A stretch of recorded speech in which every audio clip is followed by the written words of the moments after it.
ಇತ್ತೀಚಿನ ಕಾಲದಲ್ಲಿ ನ್ಯಾಯಕ್ಕೆ ಬೆಲೆ ಇಲ್ಲದಂತಾಗಿದೆ. ಅನೇಕ ಜನರ ಸಂಕಟ ಮತ್ತು ನೋವಿಗೂ ಮೌಲ್ಯ ಸಿಗದ ಪರಿಸ್ಥಿತಿ ನಿರ್ಮಾಣವಾಗಿದೆ. ಅತ್ಯಾಚಾರ ಮತ್ತು ಕೊಲೆ ಪ್ರಕರಣಗಳ ಆರೋಪಿಗಳಿಗೆ ಸೂಕ್ತ ಶಿಕ್ಷೆಯಾಗದಿರುವುದನ್ನು ಕಂಡು ಬೇಸತ್ತ ಮಹಿಳೆಯರು ಕೋರ್ಟ್ನಲ್ಲಿ ಕಿರಾತಕನನ್ನು ಇರಿದು ಕೊಂದ ವಿಚಿತ್ರ ಘಟನೆ ನಾಗ್ಪುರದಲ್ಲಿ ನಡೆದಿದೆ. ಅತ್ಯಾಚಾರಿಗಳು ಮತ್ತು ಕೊಲೆ ಆರೋಪಿಗಳಿಗೆ ಶಿಕ್ಷೆಯಾಗದೆ ಪದೇ ಪದೇ ಜಾಮೀನು ಸಿಗುತ್ತಿರುವ ಹಿನ್ನೆಲೆ ನಾಗ್ಪುರದ ಸುಮಾರು 200 ಮಹಿಳೆಯರು ಆಕ್ರೋಶಗೊಂಡಿದ್ದರು.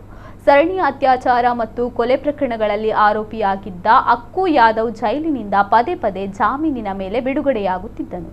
ಇದರಿಂದ ದಶಕಗಳ ಕಾಲ ಭಯ ಮತ್ತು ನೋವಿನಲ್ಲಿ ಬದುಕುತ್ತಿದ್ದ ಮಹಿಳೆಯರು ಕೋರ್ಟ್ ಆವರಣದಲ್ಲೇ ಅಕ್ಕು ಯಾದವ್ನನ್ನು ಕೇವಲ 15 ನಿಮಿಷದಲ್ಲಿ ಬರ್ಬರವಾಗಿ ಹತ್ಯೆಗೈದು ತಮ್ಮ ಆಕ್ರೋಶ ಹೊರಹಾಕಿದ್ದಾರೆ.